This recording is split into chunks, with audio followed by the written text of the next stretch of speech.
David Kanza, un jeune homme noir de 27 ans au teint foncé, vit dans l'un des quartiers les plus négligés de Kinshasa. Sa chambre est minuscule, à peine 6 mètres carrés. Les murs sont fissurés, moisis par endroits. Le sol en ciment est nu. Il n'y a ni ventilateur ni matelas décent, juste un vieux matelas déchiré posé à même le sol qui sent l'humidité et le désespoir. David est assis là, torse nu, le regard vide, fixé au plafond comme s'il espérait y lire une réponse. Son ventre gronde. Cela fait 2 jours qu'il n'a rien mangé. Pas même un reste, pas même un sachet d'eau. Autour de lui, tout est silence. Seule une petite bougie posée sur un bidon vide éclaire faiblement la pièce. Son téléphone est éteint depuis 3 jours. Plus de crédit, plus de batterie et de toute façon, personne n'appelle. Hier, Mélissa, sa copine, l'a quitté. Après 3 ans de relation, elle a lâché d'un ton froid, presque méprisant. Je ne peux pas continuer avec quelqu'un qui n'a aucun avenir. Je veux avancer dans ma vie. Elle est partie sans se retourner. Aujourd'hui, ses amis enfin, ceux qu'il croyait être ses amis, se sont moqués de lui encore. David, ce gars-là va finir vendeur de crédit ou pire, clochard, il a tenté de demander de l'aide juste un peu.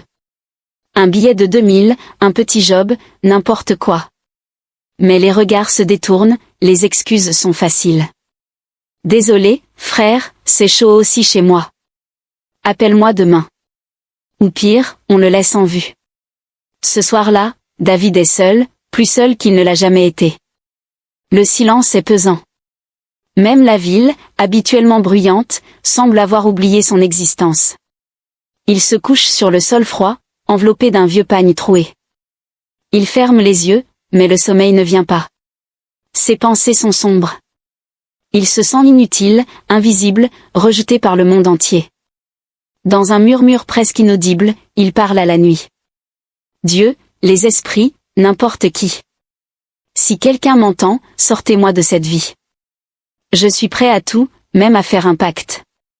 Puis il ferme les yeux sans savoir que ce soit allait changer sa vie à jamais. Le lendemain, David ouvre les yeux et sursaute. Il n'est plus dans sa chambre pauvre. Il est allongé dans un lit immense, drap en soie, dans une suite de luxe à Dubaï. Colonnes dorées, miroir mural, parfum léger dans l'air. Par la baie vitrée, il voit des gratte-ciel briller sous le soleil. Il se redresse confus. Il porte un costume de créateur, une montre brillante au poignet, des chaussures en cuir verni. Sur une table en verre, un téléphone dernier cri s'allume tout seul. Un message s'affiche. Bienvenue David. Tu es désormais bénéficiaire du pacte. Tu dois dépenser 20 millions de francs CFA par jour. Sinon, tu meurs à minuit. David recule choqué. Il ne comprend rien. Mais une chose est sûre, quelque chose d'étrange a commencé. Quand David comprend que ce n'est pas un rêve, il reste quelques minutes figé debout au milieu de la suite. Puis une voix dans sa tête murmure. 20 millions à dépenser avant minuit, sinon tu meurs. Il hésite. Mais au fond de lui, quelque chose change. Il y a quelques heures encore, il dormait sur le sol, affamé, humilié. Et maintenant, il est à Dubaï dans une suite de luxe avec une fortune entre les mains. Alors, il se lance. Il descend dans le hall de l'hôtel. La sécurité l'accueille avec des sourires. Il monte dans une limousine noire. Il achète une montre à 50 000 €, donne des pourboires fous, commande du champagne, réserve une villa avec piscine, embauche un vidéaste et commence à filmer sa nouvelle vie. Sur Instagram, les gens hallucinent. Certains commentent. Attends, il était encore à Kinshasa la semaine dernière. C'est un montage. Non, c'est un fake. Comment il a fait pour aller à Dubaï? Il a signé avec un cartel ou quoi? Ses anciens amis commencent à l'appeler. Certains l'avaient bloqué. D'autres se moquaient de lui ouvertement. Mais là, ils veulent tous prendre de ses nouvelles. Yo frère, tu es à Dubaï là? Je suis content pour toi. Je savais que tu allais réussir un jour. Un autre message gros. Tu as pas oublié tes gars quand même? On était ensemble dans la galère. Tu peux m'envoyer un petit million? David lit les messages en silence. Il sourit. Un sourire froid. Il n'oublie rien. Puis son téléphone sonne. C'est Mélissa, son ex. Il hésite puis décroche. Allô David, c'est toi? C'est bien toi sur les vidéos? Je comprends pas. Tu es à Dubaï? Tu es riche maintenant? Oui, un silence. Puis elle demande d'une voix tremblante. Comment c'est possible? David fixe la caméra devant lui tout en répondant. Tu veux savoir? Je faisais semblant d'être pauvre. Je voulais voir qui m'aime vraiment. Qui est là pour moi sans argent? Et tu m'as quitté? Non David, attends, je regrette. J'étais juste perdu. Je t'aimais. Non. Tu m'aimais quand c'était facile. Moi, je veux quelqu'un qui reste quand c'est dur. David, s'il te plaît, je t'en supplie, donne-moi une chance. Je t'aime encore. Sans un mot, David regarde l'écran puis raccroche. Il bloque le numéro. Il inspire profondément, puis il regarde autour de lui. Des gens le filment, le saluent. Des mannequins lui sourient, l'approchent. Les hôtels de luxe lui ouvrent les portes comme s'il était un prince. Il a tout. L'argent, les regards, l'attention, le pouvoir. Mais chaque jour, il reçoit le même message sur son téléphone. 20 millions avant minuit. Sinon, tu meurs. Il dépense sans arrêt. Montres, bijoux, voitures, club privé, jaïch dîner à 3000 €. Mais à minuit pile, tout ce qu'il a acheté disparaît mystérieusement. Les montres, les vêtements, même les photos. Le lendemain, il recommence encore et encore. Il ne peut ni épargner, ni investir, ni donner aux pauvres. Il est obligé de consommer pour rien. Au début, c'était l'euphorie. Maintenant, il commence à comprendre que cette richesse n'a aucune valeur réelle. Mais David n'est pas encore prêt à lâcher prise.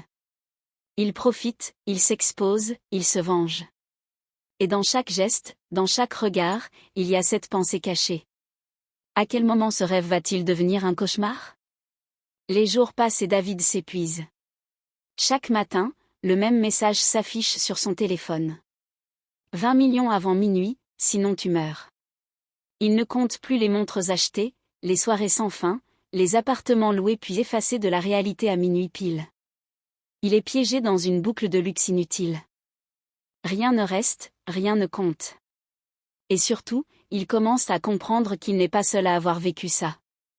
En fouillant sur le dark web, en rencontrant des gens bizarres dans des soirées très fermées, il entend parler d'autres hommes dans d'autres pays qui ont un jour reçu le même pacte.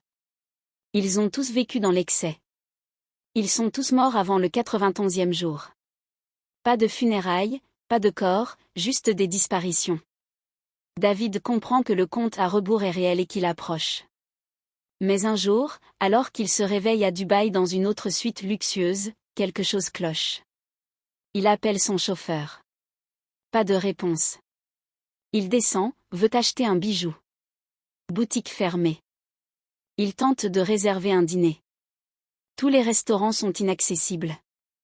Puis il comprend la ville est fériée, tout est fermé. Absolument tout. Pas de boutique, pas de service, pas de luxe, rien. Il regarde l'heure 13h20. Il tente de retirer du cash. Impossible. Il roule dans toute la ville. Il crie, il sue, il supplie. Mais Dubaï est morte pour la journée. Le temps passe 17h 20h22 h45 David sent son cœur s'emballer. Il commence à trembler. Chaque minute le rapproche de minuit. Il rentre en panique chez lui. Regarde son solde bancaire. L'argent est là. Mais il ne peut rien acheter. 23h, il s'assoit perdu. Les mains sur la tête. 23h15, il pense à toutes les vies qu'il a croisées, aux gens qu'il a humiliés, aux amis qu'il a ignorés. 23h30 et soudain, une idée lui traverse l'esprit. Il se lève d'un bond, ouvre son téléphone et commence à envoyer l'argent à sa famille, à ses parents qu'il n'appelait plus, à ses tantes, à ses cousins pauvres, même à 2 amis de quartier qu'il avait toujours soutenus en silence. Il transfère 2 millions ici, TRS là. 5 millions à une tante malade. Il tape, il envoie, il pleure, il donne, il partage, il sème. 23h57 de la journée, 20 millions. Il pose doucement le téléphone sur la table. Il respire, il sourit, puis il s'allonge épuisé mais en paix. Ce soir-là, pour la première fois depuis qu'il est riche, David s'endort sans peur. Pas parce qu'il a dépensé, mais parce qu'il a fait quelque chose qui a du sens. Le lendemain, le soleil perce doucement à travers une vitre sale. David bouge lentement sous son pagne troué, puis ouvre les yeux. Il est allongé sur son vieux matelas dans sa petite chambre modeste de Kinshasa. Les murs fissurés sont là. Le bidon vide, la bougie presque terminée. Tout est exactement comme avant. Il regarde autour de lui désorienté. C'est pas possible. Il se lève brusquement, marche pieds nus sur le sol froid. Il ouvre la porte. Les mêmes bruits de rue, les klaxons, les vendeuses, les cris d'enfants, rien n'a changé. Il retourne à l'intérieur, ouvre son téléphone, toujours éteint. Pas de limousine, pas de montre, pas de suite à Dubaï. Tout était un rêve. Il s'allonge à nouveau, ferme les yeux, tente de se rendormir. Il pense fort. Je veux retourner là-bas. Je veux revenir dans la suite. Recommencer. Il se concentre. Il redit les mots exacts qu'il avait murmurés ce soir-là. Dieu, les esprits, si quelqu'un m'entend, je suis prêt à tout, même à faire un pacte. Mais quand il rouvre les yeux, il est toujours dans la même chambre. Il sort dans la rue. Les visages familiers sont là. Il croise un ami d'enfance. Frère, tu te souviens de moi? Dis-moi la vérité. J'ai rêvé que j'étais riche à Dubaï. Très riche. C'était réel ou pas? L'ami éclate de rire. Toi, riche David, tu as rêvé trop fortin. Tu es toujours là, pauvre comme jamais. Un autre se moque et il croit qu'il revient d'un voyage. Tu as trop dormi mon frère, réveille-toi bien.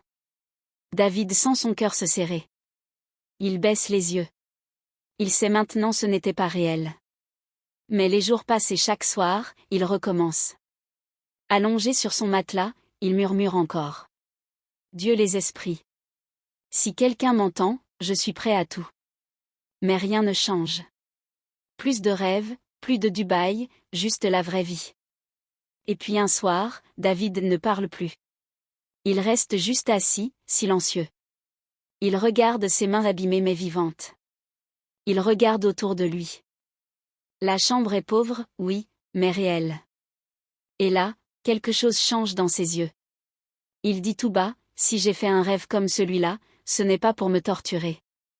C'est un message, un signe, une vision de ce que je peux devenir.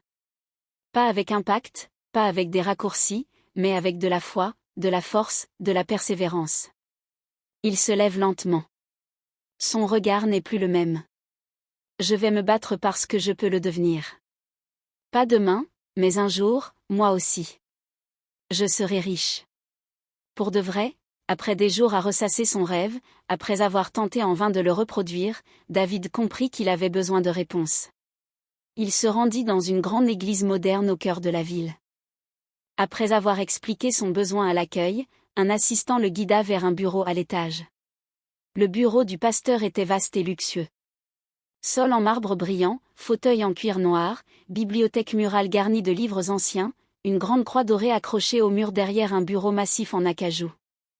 Le pasteur, un homme noir d'une 50aine d'années, élégant dans son costume sombre, se leva et tendit la main à David. « Assis-toi, mon fils. » David s'installa. Son regard était lourd, ses mains tremblaient légèrement. « Pasteur, j'ai fait un rêve étrange. Il me hante. J'ai besoin de comprendre. » Le pasteur l'écouta sans interrompre. David lui raconta tout.